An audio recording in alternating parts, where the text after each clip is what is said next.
Hello and welcome to At the 55, your home for U Sports football. Me and Tom are back on the mics, continuing with our exit meetings, this time making a stop in the national capital. Talk a little Ottawa GG's football, all things happening around Coach Belfay's team, and much more. But first, Tom, how the heck you doing, my friend? Oh, I'm doing well, my man. I'm excited anytime you and I get the chance to really just go back and forth and focus on a team. I feel like we get more into the weeds that way, which I personally love. So, very excited to be talking about your potentially second favorite team in Ottawa now.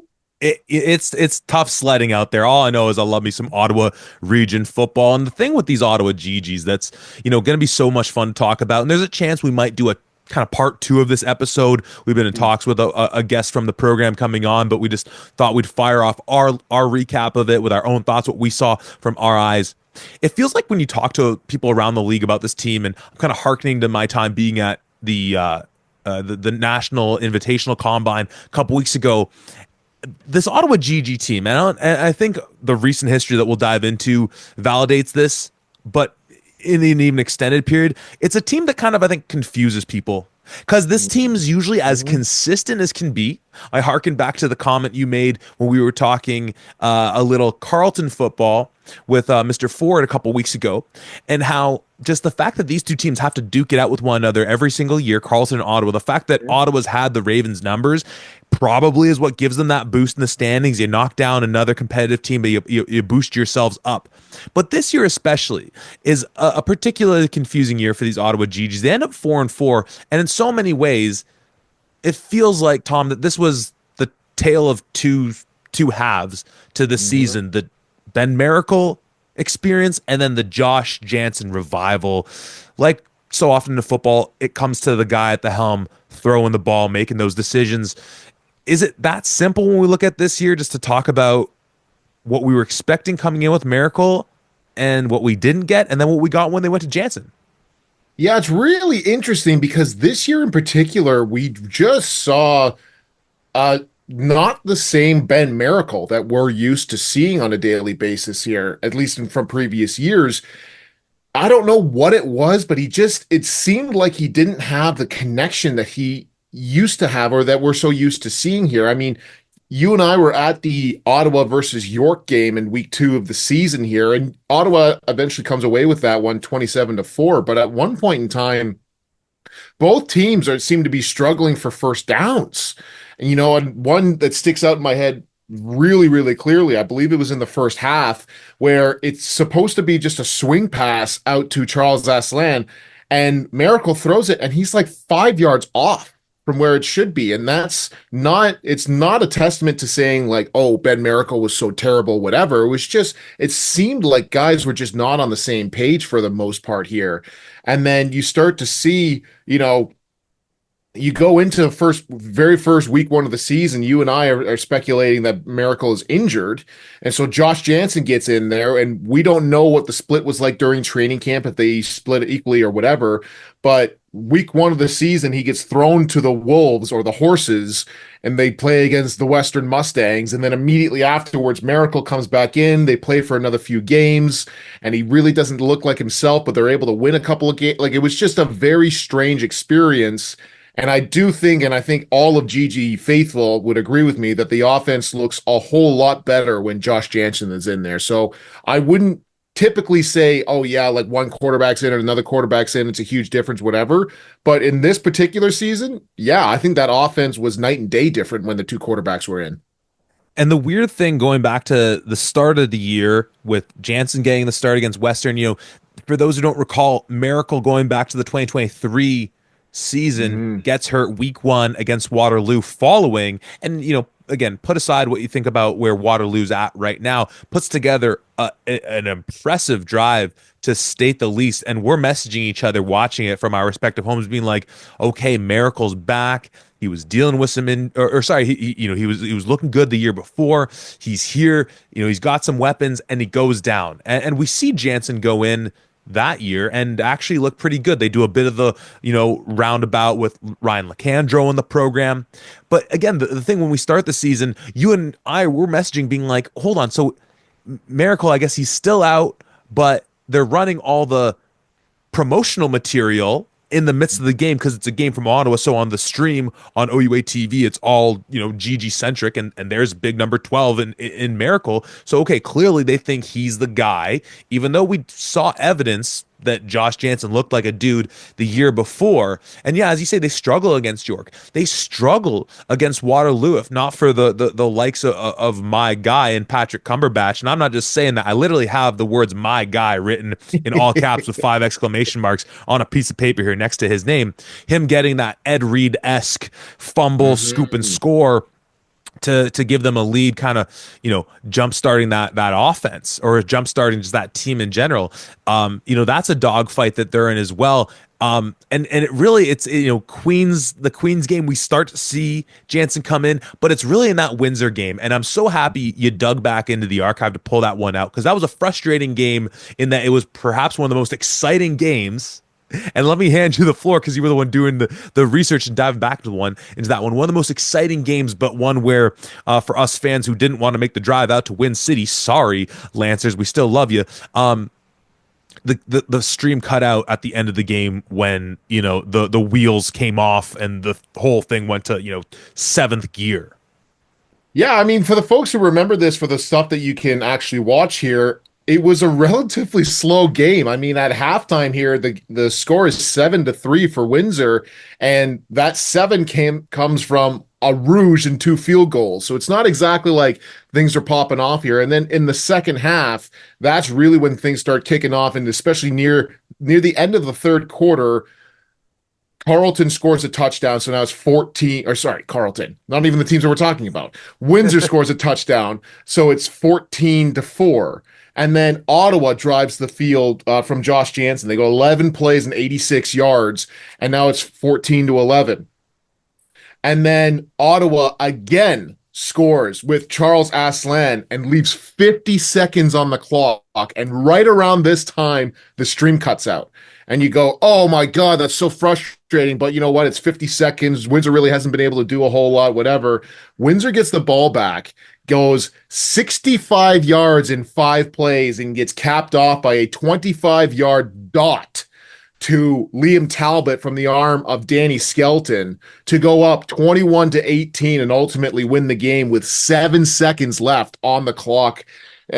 OUA fans are robbed of one of arguably the best endings of the entire season, but my goodness, was that heartbreak for Ottawa in this one.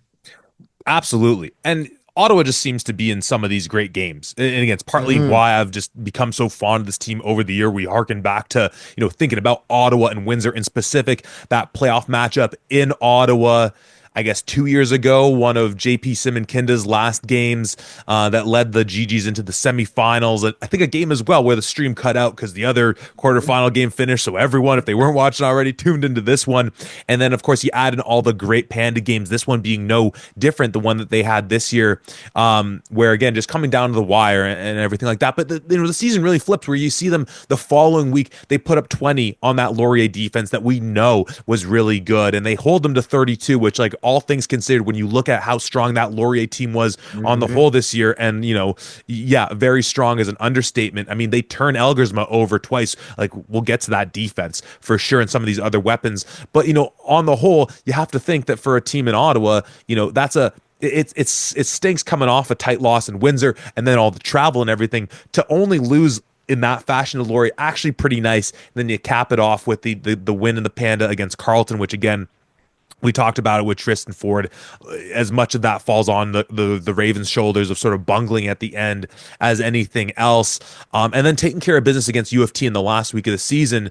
And there's so much, there's so much that we were going to get into on this pod. I think, though, just building off of the kind of tale of two halves, I think no other, because that 4-4 record secured them a date in the first round with my Guelph Griffins, your Guelph Griffins, everybody's Guelph Griffins, Tom.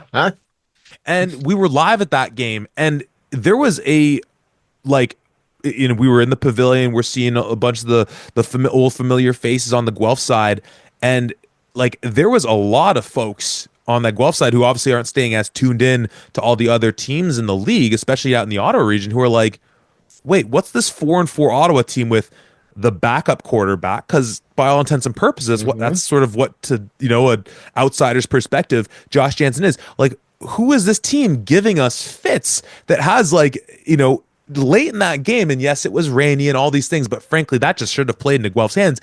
Keeping this as a tight ball game, that was as great, obviously to actually pull up the upset is what you want. That's as good of a non-upset you can ask for in the first round. And I think just accomplishing that alone against a Guelph team that was, as good as any in the OUA this year. Like if we're being real, obviously you still got to beat the Lauries and the Westerns and you didn't, but they played them tight as anyone.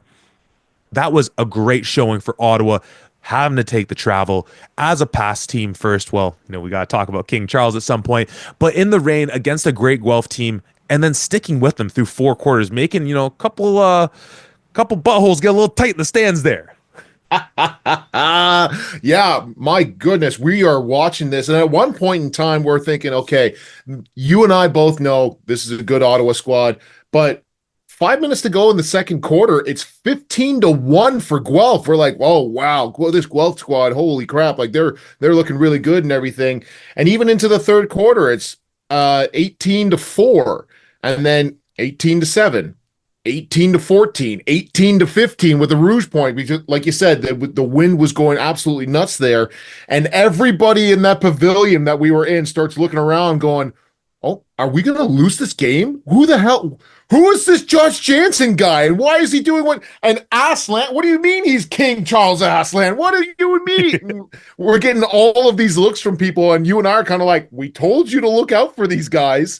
Now, like you said, Guelph ultimately pulls that one out, but there was a collective like holy crap moment in that entire, they call it alumni stadium, it should be called Stu Lang Stadium. And my goodness, I think that just showcases how good this Ottawa squad was, because while yes, they finished 4-4 in the season, there was maybe outside of like the Western and the Queens game, but every other game they are completely in it and they are fighting really, really hard. So this was a very good Ottawa squad, in my opinion. It really was. And I think, we've mentioned his name and we got to dive into the year that our Lord and Savior and King Charles Asselin had this year, as Tom gives up the salute for our audio listening audience only, into what he was doing this year. And, before even getting into this year in specific, like, again, just going back to just why it's been easy and enjoyable to be, this sort of, you know, uh, outsider Ottawa GG fan is because there's certain things that this team just seems to always do well. Because you have Charles Asselin, and we'll get into the numbers this year. Maybe you have them up in front of you, but following up, like what incredible stuff Amilcar Polk did last year, who had a terrific year following up the incredible work that JP Simonkinda did the year before, arguably in an MVP caliber year that just got away from him. Following up even a guy in Dawson O'Day running the ball for them, like bridging the gap going pre-COVID, where this is a team that's been able to have a great running back. I think a lot of it comes from the fact that this is a team that has really strong O-line play. And so they're able to, run the ball effectively. And along with some of the defensive back guys that we'll get into and the consistency at linebacker that this program just seems to just not skip a beat on. But that running back field leading to the season that King Charles Asselin, I mean, this is a guy that, we're saying is like a dark horse MVP, the way he's keeping this team alive this year and giving them a shot to be in a game like that in Guelph. Yeah, I mean, when you look at the unbelievable season that our Lord and Savior, King Charles Aslan, had, I mean, in 8 games, he rushes the ball 138 times, goes 809 yards on the ground, and 8 touchdowns. I mean, it's one thing when you consistently get into something, and the great running backs that we have been so blessed to have been watched in this league. I mean, you've got your guys like your Jared Casares, Tanner Nelms, Donovan Malloy. I mean, of course, my boy Joey Zorn. There's so many of those great running backs there, and they all kind of share a similar quality where it's at some point in time, we're running the ball at you and you still can't stop us. Maybe an offensive lineman misses a block here or there, maybe something else happens, whatever, but consistently Charles Aslan was able to slip guys and move. I mean, he averaged 101 yards a game. The only person who had higher than that was Jared Kasari, and that's because he played in 7 games, not 8. So his numbers were a little higher in that on average, but he had the number one rushing yards of anybody in the OUA, and that just speaks volumes to the incredible work that this young man did. Because let's not forget, back in 2023, Charles Aslan was this almost like a Liam Hoskins type, or sorry, Liam Talbot. Talbot Yeah, yeah. from a Windsor type, where he was kind of this Gadget. everything back, and you could do anything that you wanted and whatever else. Turn And then he kicks. just turned into, yeah, you know what? Give me the damn rock. I'll run a dude over. I'll rip out a 75-yard touchdown run. Yeah, no problem. It was awesome to see, especially as two former offensive linemen. We love a good running back. Yeah, 1000%. And like what's so great to see is teams sometimes just not overthinking where you see in that first year, man, when this guy has the ball in open space when he's returning kicks, he's pretty deadly. Huh. Mm-hmm. How could we just get him with the ball in his hand in open space on offense more consistently? And they worked him in the pass game too. I love the Liam Talbot comparison there. Just again, kind of that classic gadget guy. Is he a running back? Is he a slot back? Or I think about a guy like even Justice Allen going back a little bit, who kind of do a little bit of everything. Avante McCoy, So, again, a tale of two halves, and Charles Aslan keeping this team alive, keeping that heartbeat running in those first 4 games, that win against York, getting them that win against Waterloo, keeping them in a couple of these games. I want to go into the roster, and this will perhaps help us transition into some of the defensive guys, because obviously we got to talk about them and some of the other players that are in that precarious spot from where we sit right now in, early mid-March, not really knowing what's going to happen. When you look at the roster from 2024 of the eligibility guys who were in their 5th year, you see the likes of Kevin Anderson on the D-line, Tolu Ahmed, that defensive back, the transfer from U of T, Shane Claridge, Kerwin Geist at receiver, Matt Mahler, who they have listed at receiver, but I feel like he's been listed at every position on the offense except O-line at this point. Maxime Melafont at 5th year, and then Kevin Victome listed that DB, who, I mean, there's like a lot of cool names on that list. I mean, Maxime Melafont, you got to see last year up close and personal at the East West, which I want to get into your thoughts on him. But, I intentionally ended that with Kevin Victome, a guy who had been, I believe, boundary corner for this team and been as good a cover guy as possible. And I think consistently, and frankly, it's not really a shot. It kind of comes with the territory often when you are that, just lockdown boundary corner guys, and often you're not necessarily the strongest tackler. Going into this year, in part because they're bringing in Denny Ferdinand from Carleton, they're moving Kevin Victome into free safety. And I remember first seeing that, I'm thinking, I just like, this is an interesting move when you have obviously the brothers Cumberbatch, you have Denny in the mix now, a guy like Tolu Ahmed, and then, trying to replace the fact that this is a team that lost Harner Dollywall, him transferring to Laurier. And Dollywall's been banged up, and obviously we'll talk about when we get to Laurier in more detail, but he's a guy who will put his nose on the ball. He will hunt down that ball carrier and make his presence known. Going into this year, that's not how I would have described Victome, but honestly, whether it was safety or however, in that defensive scheme, in Coach Posey Audet's defense, how it would be defined positionally, but in a position where he's less just straight coverage and more in that free safety-esque capacity. Man, oh man, like Victome, just as a player who was already on my radar as one of the top cover DBs, I thought really stepped up in a position that, frankly, I think challenged what would have been an area of weakness for him going into the year. I completely agree with that. And especially when you look at the dynamic of what this team was last year. I mean, you lose a guy like Max Charbonneau on that defense, and you start thinking, oh my goodness, how do you replace that? And you don't just automatically replace a dude. I mean, they technically did when they replaced him, like James Peters with that, Right? unbelievable. You've got 2 unbelievable all Canadian aspect linebackers that are back to back there. But anyways, you go into that, and nothing against Tolu Ahmed or Daniel Briere or these guys who are playing at, that linebacker space, Riley Hildebrand being in as a D lineman as well. But I feel like Kevin Victome from the outside looking in really stepped into that leadership kind of quality by doing those plays, like exactly like you mentioned, sticking his nose in, whereas previously he maybe didn't have the opportunity to necessarily, but stepped into the role immediately and was doing everything that was asked of him. I mean, he has, I believe he finished with the highest amount of tackles on the Ottawa defense this year, with 31 and a half total. He's got a couple of one forced fumble. He's got an interception in there, couple tackles for loss. I mean, he's all over the field doing anything and everything that is really asked of him. And when you look at that Ottawa defensive secondary in particular, like there are absolute studs on that side. You already mentioned a guy like Denny Ferdinand or the brothers Cumberbatch, and you start thinking about it. Wow, how difficult it would be to stand out amidst a host of other great players. And I think that's exactly what Kevin Victome did. I was really happy with everything that we saw. And once again, we talked about this. It's very difficult to really get an appreciation of what a good defensive back is unless you're in person.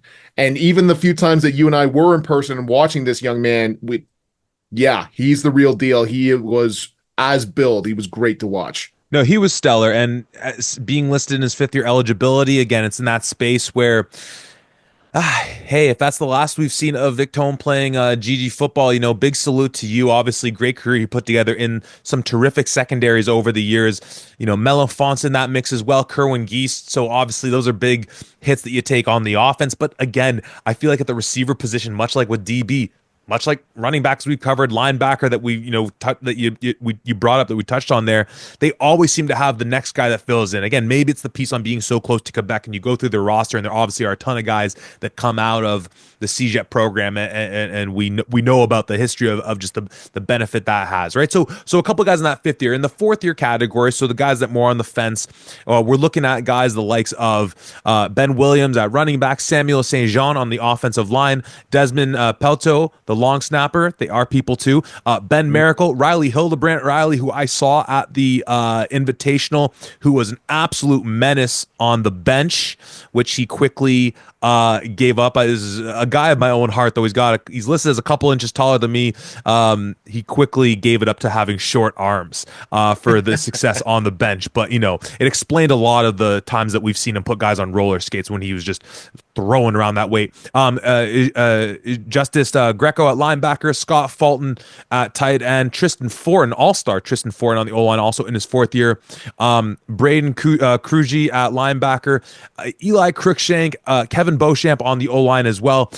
And then, oddly enough, they list Eric Cumberbatch in his fourth year, who, as memory serves, was injured, I forget, about midway through the season. We didn't see him return.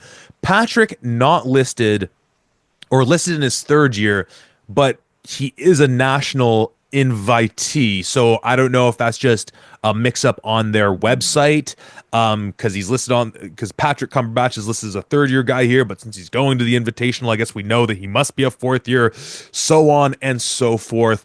Tom, thinking about some of those names, to me, again, it's the line play that we're seeing here. Guys that have been so consistently on that line. Fortin, again, who's an all-star, by Samuel St. Jean, who's a great player for them on that line, and then Hildebrandt's name as well. Some of those fourth-year guys that, kind of on the bubble of, like, will we see them back or not? What stands out to you?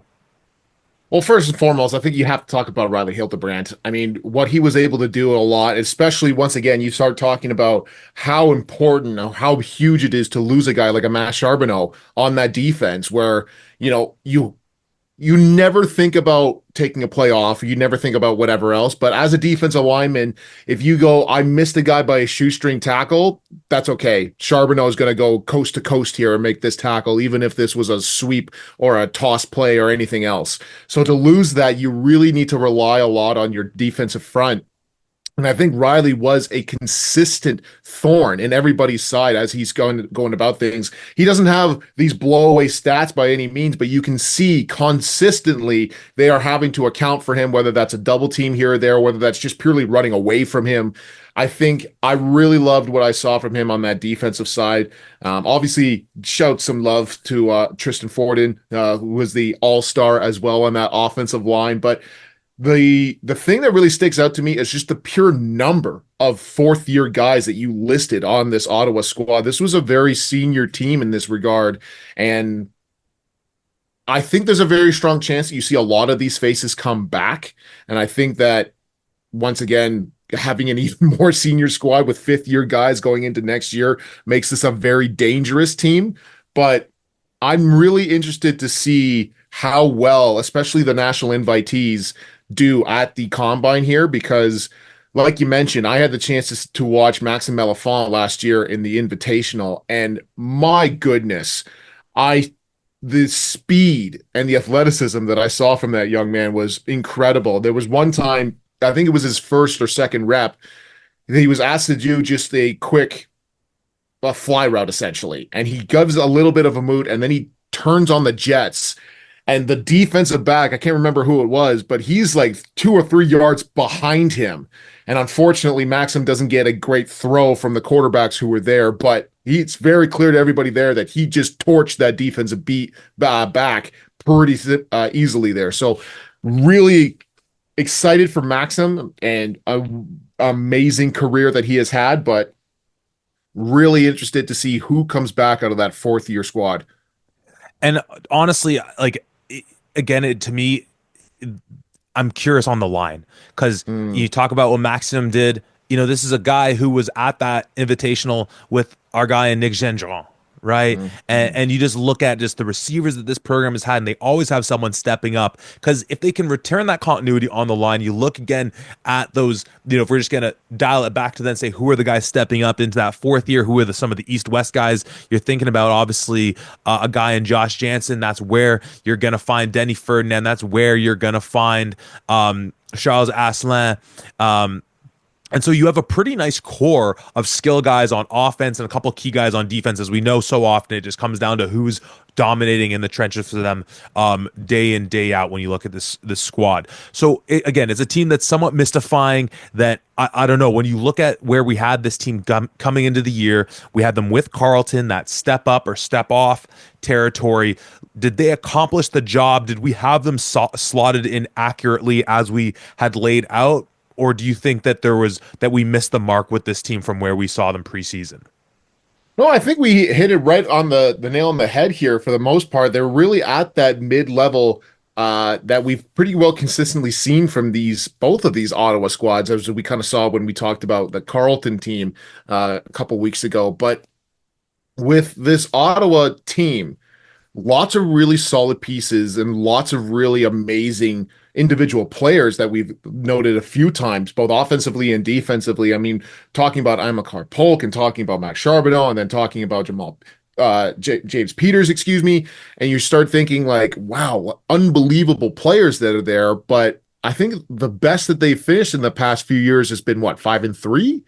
So it's a very interesting squad here where you've got unbelievable coaches. I mean, your head coach is Marcel Belfait, who's got phenomenal experience in the CFL and in other pro football leagues. It's interesting to me that this team is consistently kind of finishing at that middle of the pack. Now, they're always a team to watch for, like we mentioned when they played against Guelph in the playoffs this past year, and they're always, a team that's ready to be that upset, but they haven't been in recent years. And I'm really curious as to what your thoughts are in terms of what's keeping them from getting over that hump. Well, I mean, we go back to the JP Simonkinda year, and Mm-hmm. it's like, okay, like you just you weren't Western that year. Like so often, like like how many years did we say if you take off the top and the bottom, the very top, the very bottom of the OUA, you have an extraordinarily competitive league. Mm-hmm. There was some outstanding Ottawa teams that just ran into that buzzsaw where it's like, okay, if not for Western, just doing Western things, and that would have been the year that they end up losing to Laval in the semifinals, the Mustangs, that is. You're in a competitive game with Laurier. You're taking out some of the best teams. You have arguably you have a, I guess based on how we know the results played out, you probably have the runner up for MVP and the runner up for defensive player of the year. You Mm-hmm. have great offensive line play consistently. You have great defensive backs. At a certain point, like it's the unfortunate reality that like when the bill is due and you got to try and take out the Mustangs, that up until this past year we just hadn't seen that done in bloody half a decade, right? Mm-hmm. So like I don't mean to make it so reductive from that standpoint, but in so many ways it just comes down to that, right? Because their best shot they ever had, they still really weren't as good. Like they weren't they weren't even in the ballpark. Their best was not really competitive. And then you look at this year as well. I mean, they start off the season, and that's one of the things that we've talked about with Western over the years, that if you're going to catch them, maybe you catch them early. A couple times we've seen Carleton give Western fits when the Mustangs have had to travel out there early in the season, and so you kind of had the most optimal setting for it. And again, they were trying to find themselves that early in the year, so it makes some sense that they weren't ready for them in that capacity either. Noah Avery, another guy a third year guy in that receiving core who will look to step up. So we've Yeah. talked to sorry, I just like we've talked to guys from this program. Like, this is a team that's consistently winning Pandas. They're consistently making the playoffs. They're getting great play. They're sending guys to the combine. And as we mentioned off the top, like, we do have someone that we're hoping to speak to that will maybe get a bit of extra Ottawa GG content from the program perspective. But like, in so many ways, like, you have to be like, it's hard. Maybe you get too satisfied with just how consistently good you've Mhm. been, and recognize, well, how do we take it higher? But like, the record of Panda games that they've been winning, the number of times being 500 or better, making playoffs, it's at a certain point, it's like it comes down to that of like, you've done darn near everything you could be. There's just, for so many of these teams, there's a ceiling in London, Ontario that you're going to have to come up against. Yeah, and excuse me, Ottawa GG fans. It was 6-2 in 2022, like you were mentioning there. But yeah, you're absolutely right. There's a lot of stuff that goes into that, and obviously Western. If Western's going to be so dominant, they're beating damn near every other team that's there. Now, Laurier, obviously, this past season, but even in that 6-2 year, and a team that's, I think, pretty consistently, and I have to go back and just kind of double check this, but a team that's pretty consistently gotten their goose has been the Queens Golden Gales as well.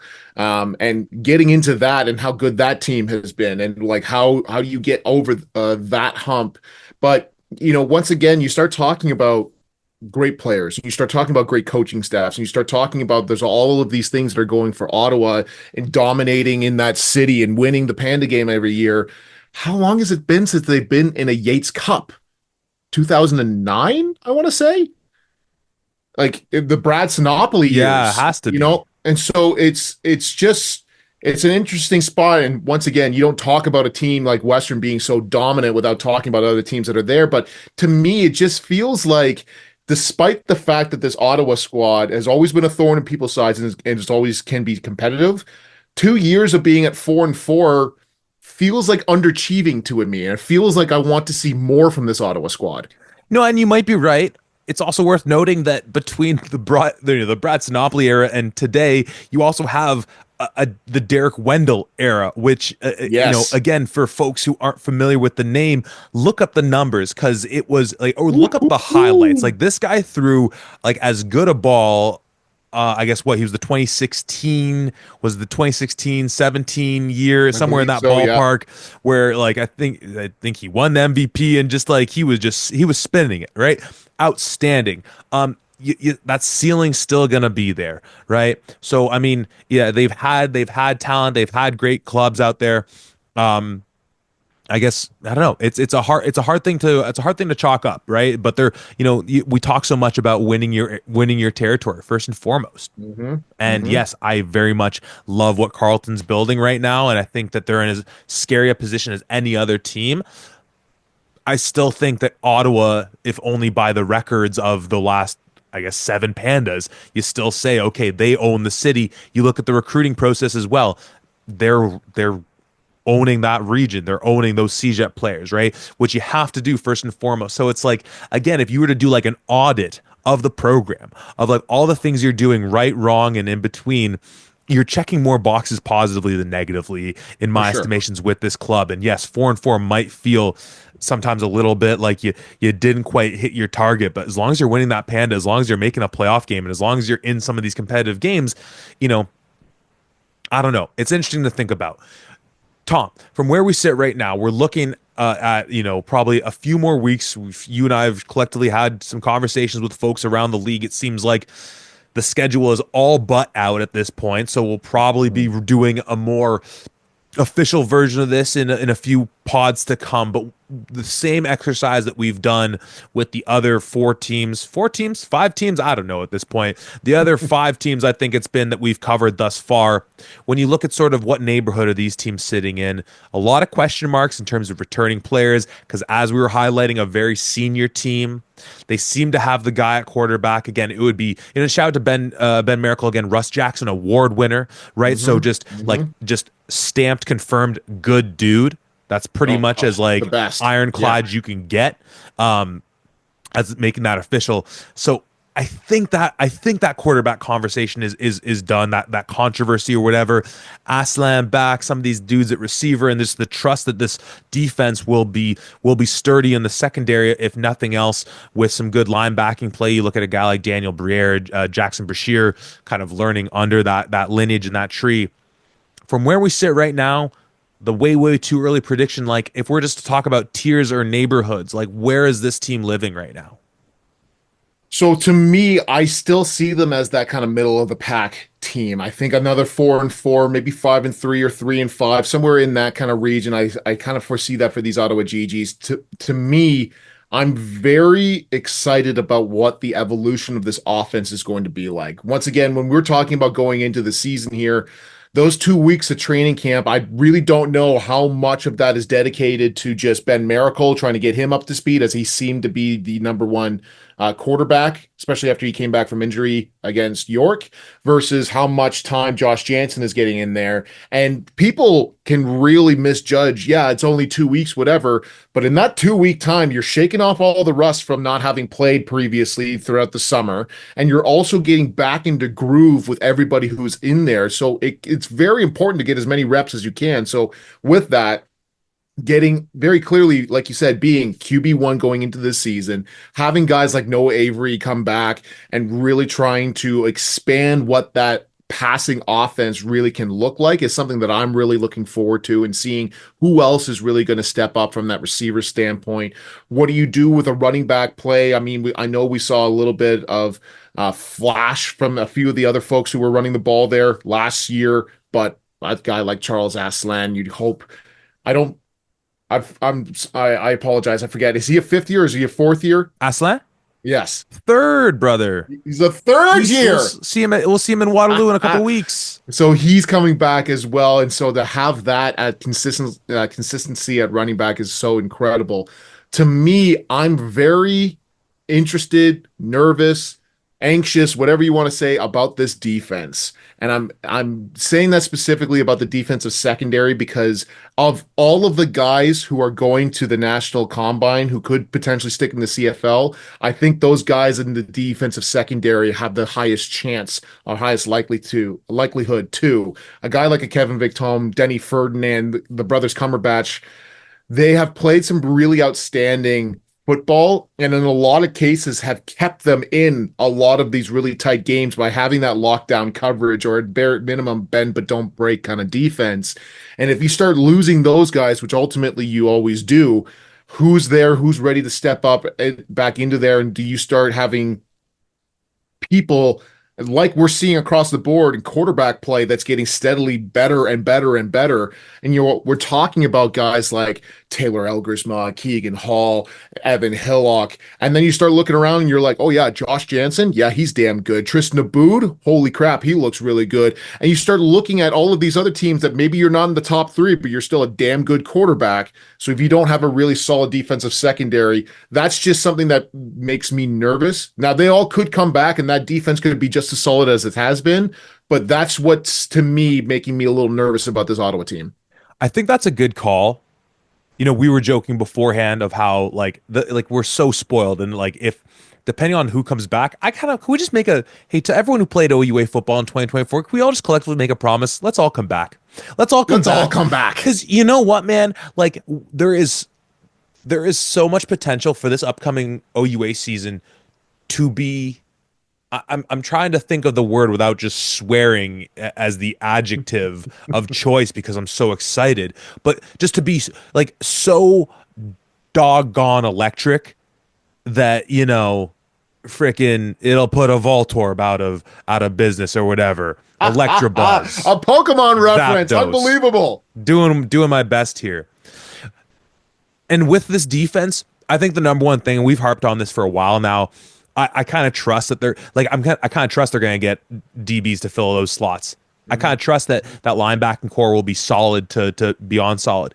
And yeah, we love what Riley Hildebrand's done in the middle, but man, oh man, like have we been playing around with the fake OUA trades trying to find this team a pass rusher for some time? Because as we were joking about earlier, there's 11 OUA, there's more than 11 good quarterbacks in the league right now. Unfortunately, not every team has a good quarterback, but on top of that defensive secondary, like to frankly, because of how big the darn field is, how good these quarterbacks are, I think probably a better investment, and call me biased as a lineman, in trying to affect an opposing quarterback is get to him.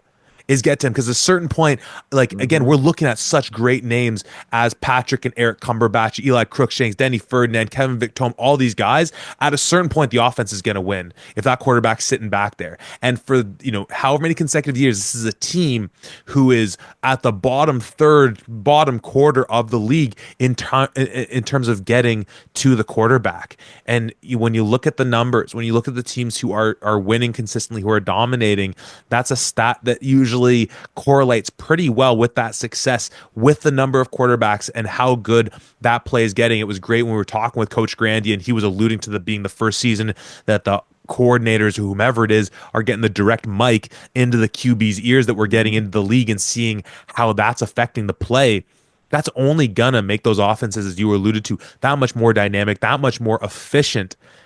I think at the end of the day, this has been a consistent problem for them. They've had great secondary. So even if they do return everyone, I don't know if that's going to elevate them to where they've been. So if we're looking for serious change with this team on any front, I think number one, it's, as you said, we need to have that quarterback the question figured out. Because yeah, it's only 2 weeks, but as we've talked about, the OUA season gets old quickly. That is a quarter of your whole season that you're getting 2 weeks of prep in. And when we look at how this year went for Ottawa, week 2 is that game in York where it looked like, it looked like it was a team still figuring themselves out, still finding out who they were going to be, because it was the first start for Ben Miracle in that one, because there's all these new guys. And like, again, you just go through year by year. I'm pulling up their roster from 2 years ago, just looking at names like our guy Daniel Oladejo, who was at receiver for them, and Tristan Park, Yes. and Rodney Estime, who was in the program only for 2 years before whatever he went off to go do. And even a guy in Willie Pierre Dimbongi, who came in from Guelph with JP Simonkinda at receiver, but then he was out of the program. He moved on to whatever. So just a lot of rotation that they've had at these positions. And so I think the best thing that this team could get is just a little more consistency, just having those questions answered. And it starts with the quarterback question, because if you have that certainty, then I think you're as good a position as anyone else. And is it too early to talk about where Josh Jansen, like a preseason ranking, if every quarterback returns from who we had last year, or if we just do it in reverse, we look at the seasons of quarterbacks last year, like, is top five? Yeah, 100%. Okay, 100%. so is Taylor, is Keegan, it's Evan, and then I guess is it like him and Abood fighting in that 4 and 5? Like, when In my head, and you let me know what you think here, but I've got the top 3, like you mentioned there, and then I've got Josh Jansen at 4 and fighting for validation at that 3 spot. To me, when you really start seeing what this kid can do, and the one that really sticks out to me is back in, I believe it was 2023, and you see his debut against the Laurier Golden Hawks, and he puts up damn near 400 yards of offense in the air against a very good Laurier team. And he does something similar in this game. I don't believe he finishes with touchdowns, but he put up 300 yards of passing against guys like Malik Cote, against guys like Harnu Adaliwal. Like, these are not just any dudes that you're throwing against. And I really, truly believe that Josh Jansen can elevate this team. And I think that he is easily a top 5 quarterback in the OUA. Yeah, no, I'm in agreement, and I think you add in the team success piece of it, and I think he makes these guys around him better, and the stature as well. Like, the dude's an absolute, like, I think he's hailing from Chilliwack, BC. Like, this guy, They grown big out west. He's some percentage Sasquatch coming from out there, So I think they got the guy at quarterback. The big question on who they're going to return. And other than that, I think you just trust the institutional knowledge. I mean, you even look at like what a guy in Romeo Lucier did for them at receiver, Yes. being their rookie all-star nominee, and just this guy who, again, it just seemed they can plug him into the system and he's going to find success, like we've seen with all these guys. And as we've talked about so many times, unfortunately, consistency is a hard thing to capture at the OUA U Sport level, because at a certain point guys just leave. You can't sign contracts, Mhm. you can't extend a guy to stick in longer. So the fact that they've had the head man in Coach Belfay for some time establishing that culture and some of these consistent pieces, what Charles Asselin did last year, and just looking at some of these guys with Denny coming in and just fitting with a glove into that system, I think there's a lot of reason to be excited about this club. And you just think about, well, how tight they played Windsor over the years. You mentioned that Laurier game as well. We talked about that Guelph playoff game. Yeah, this is a team where it's going to shake down to the fact that, like, you're in that prime position to scare the pants off one of those top tier teams on any given week. But it's the beautiful thing and the frustrating thing about this game that we love so much is that you only get the one shot at it. And if you didn't execute on that one play or that one drive or that turnover that you couldn't recover from, it's all well and good, the planning, but at the end of the day, you only get the one shot at it. Tom, final thoughts on this Ottawa GG club. Again, we're sitting here mid-March, in the way too early zone, but the schedule's coming out soon. We're a few weeks away from the National Combine. We'll start to have a better sense of that. Before we know, we'll be talking about the draft. Ottawa GG's coming off it. Really, that 4-4 feels just, again, like we're in that space of, like, will they rise or will they fall back? Final thoughts on this club. Yeah, once again, like I kind of mentioned before, it feels like this team with all of these amazing pieces is certainly underachieving in certain aspects here. I don't think that anybody, if you spoke to an Ottawa Gigi, any one of them would say that they're satisfied with a 4-4. Although they would say that they're pretty damn satisfied with having Carleton's number year after year after year and winning that Panda game. I'm sure walking around that city of Ottawa, having dominated in that game, feels a little bit better than anything else. But still, I think if you want to get to where you want to go, you have to start beating the teams that are at that upper echelon, and not even starting to say, like, oh, you got to beat the Westerns every year, which ultimately you do if you ultimately want to win a championship. But to this Ottawa team, very similarly to how I challenged the Carleton Ravens to say, if you want to get to where you want to go, like, beating Ottawa has got to be there. To me, this Ottawa squad, the team you got to beat is Queens. You haven't really done that on a consistent basis here. Now, that's been a damn good team out in Kingston, led by one of the best running backs in the nation in Jared Kasari. But even years past, that seems to be a team that you play on a shocking amount of times. I think you and I counted in the past 3 years, they had played each other like 6 times because of playoffs and because of seedings and everything else. So it's a lot of, you've seen that team a whole lot of times, and they've gotten your goose more than you have them. So if you can start really consistently beating that team in Kingston, I think that helps you get to where you want to go and starts turning those 4-4 seasons into that 5-3, 6-2 to get closer and closer to that top echelon of the OUA. Most definitely. And yeah, that COVID year where they played 3 times, twice in the regular season, once in the playoffs, and just the way you say it, like, you look at that Windsor game and the way it all came down to the wire, and you're just staring at, Windsor at fourth at 5-3, Queens at fifth at 5-3, and then Ottawa at 4-4. Much like you said with Carleton, it's the same thing for this team where, for Carleton, obviously they need to get into these darn playoffs, but for Ottawa, couple bounces here and there, and you're not having to try and upset Guelph on the road, but you're hosting Queens or Mm-hmm. Windsor in a first round playoff game. Again, there's the classic thing where, I'll believe it when I see it. Well, again, because it's a small sample size sport, sometimes if you're just going to wait around and say, well, I'll believe Ottawa can beat Queens when they finally go and do it, it's like, well, then what the hell are we doing here? What are we talking about? You only get the one shot.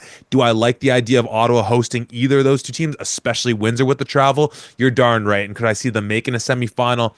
Absolutely. Because that's what happened when they hosted Windsor Mm-hmm. to whatever it was in that matchup.